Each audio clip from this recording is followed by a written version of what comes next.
Hey guys, welcome back to the channel. Decided to do a video where you actually get to see me instead of hearing me behind the camera and do my top 10 favorite vintage Christmas items, small version. I have a lot of favorite Christmas items, as you can see. I figured I'd grab these top 10 and kind of give you a tour of those, give you some little information behind them, and go from there.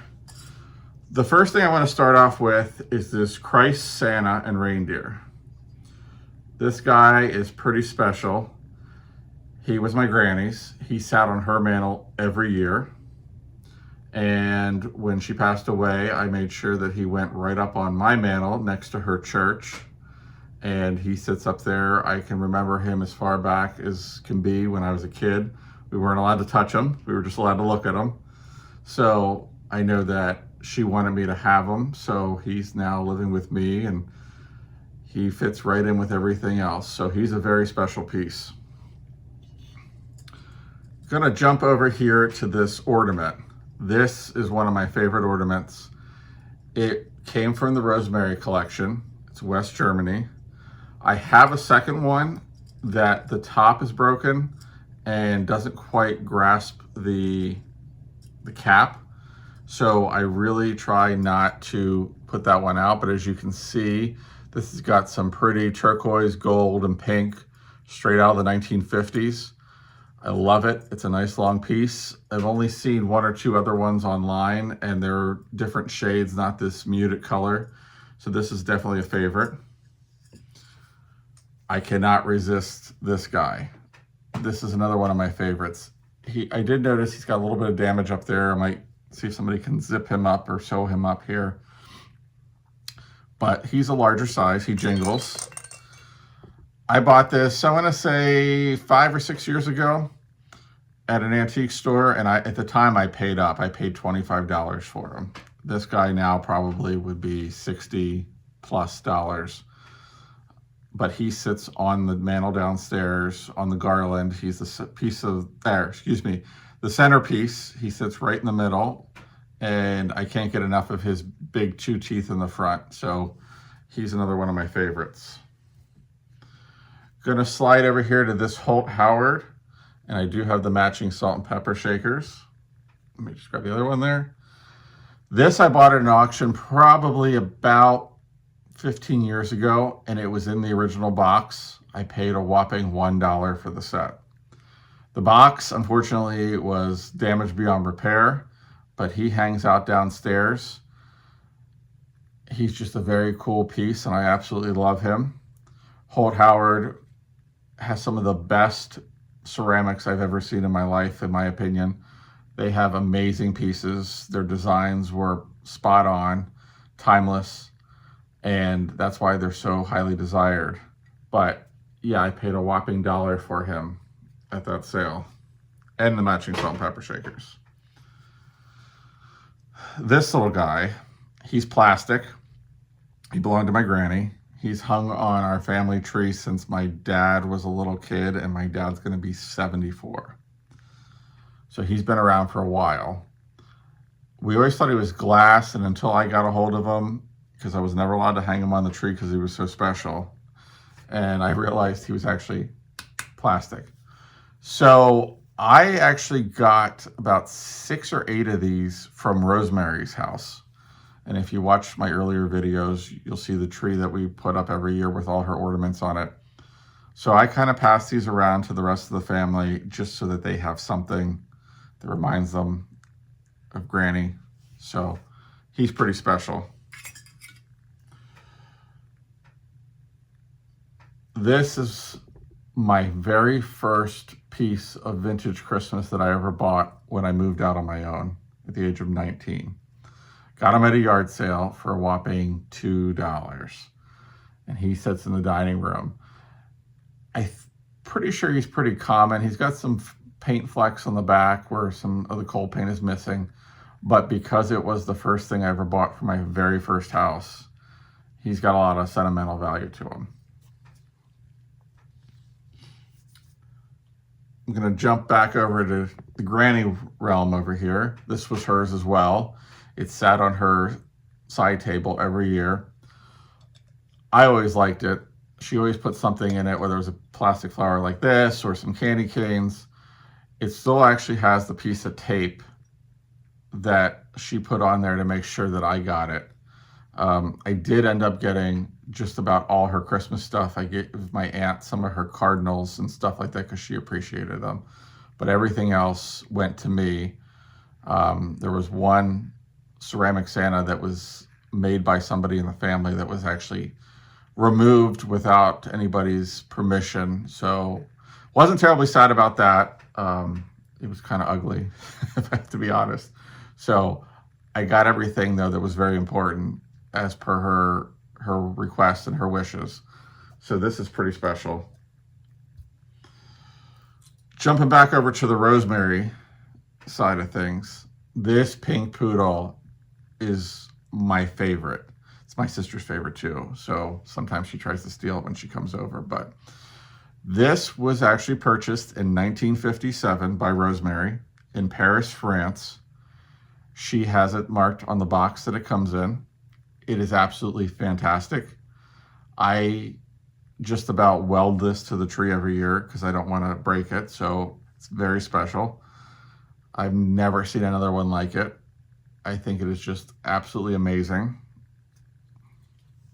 Let's see here. Going back over to the Holt Howard Snowman set. Similar to the Santa, I also have the matching salt and pepper shakers. This I did not pay $1 for. This I actually had to piece together. I bought this piece on eBay and I think I paid $65, which today's market, it's probably about a third of what it's actually worth. I really, really liked it. And I looked and looked and looked for the matching salt and pepper shakers. And about a year and a half or 2 years ago, I found them. This guy's missing a little of his cold paint on his nose, but I still love him. It's part of the set. I think I paid $60 for these. Again, today's value has gone up a little bit, but I absolutely love them. If I ever find Holt Howard and it's not crazily overpriced, I do try to pick it up and bring it home. And the last thing that I have, it's not worth anything except for to my family. It is a popsicle stick sled that was made as a gift for my grandparents back in 1991, as you can see. My grandma, her nickname was Boots, and of course my grandfather's name was Barney.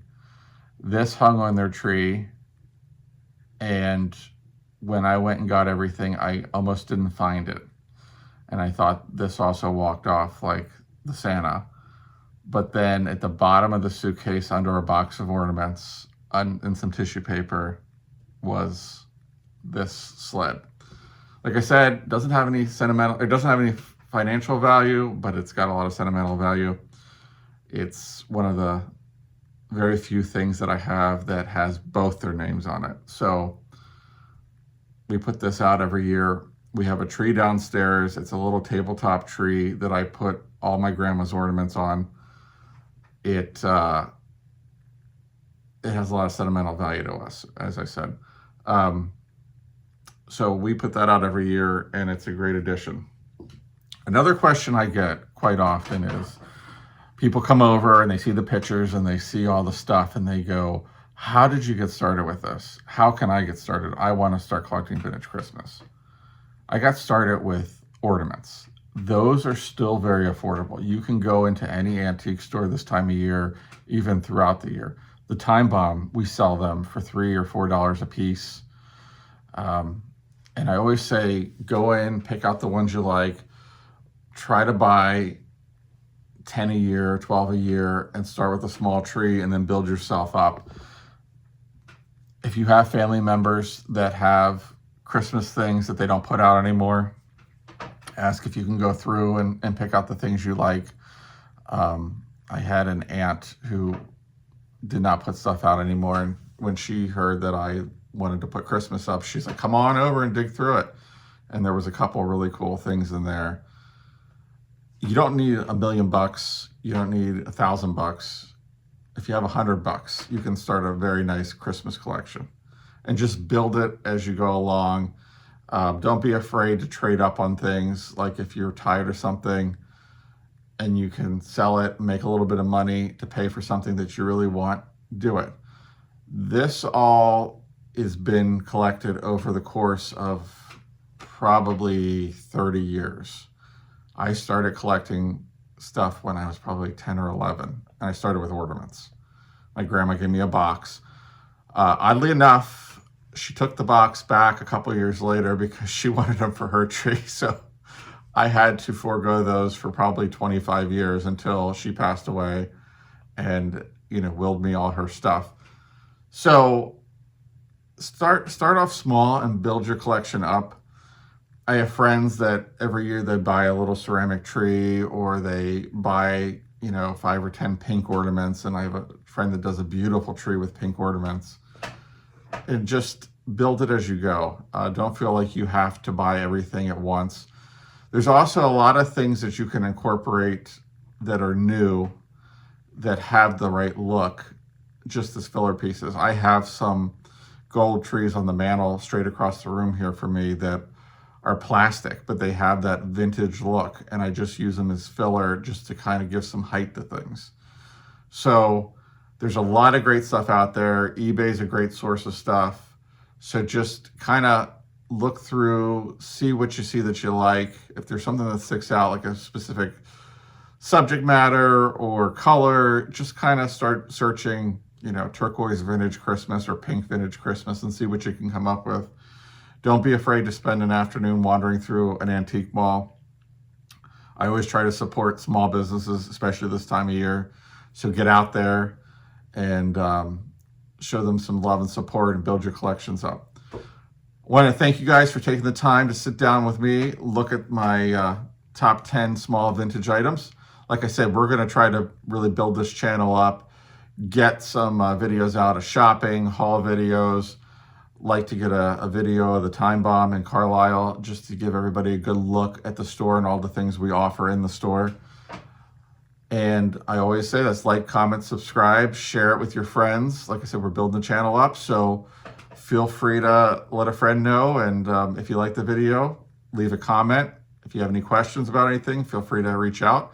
We do sell on eBay, so if you look under my profile, you'll see our eBay store there, as well as our Instagram. So feel free to take a look at that stuff. And we also have stuff in Miss Ruth's Time Bomb in Carlisle, Pennsylvania. So when we do a video there, if you see anything that you like there, feel free to let us know. We do ship. So have a great night, and we'll see you on the next video.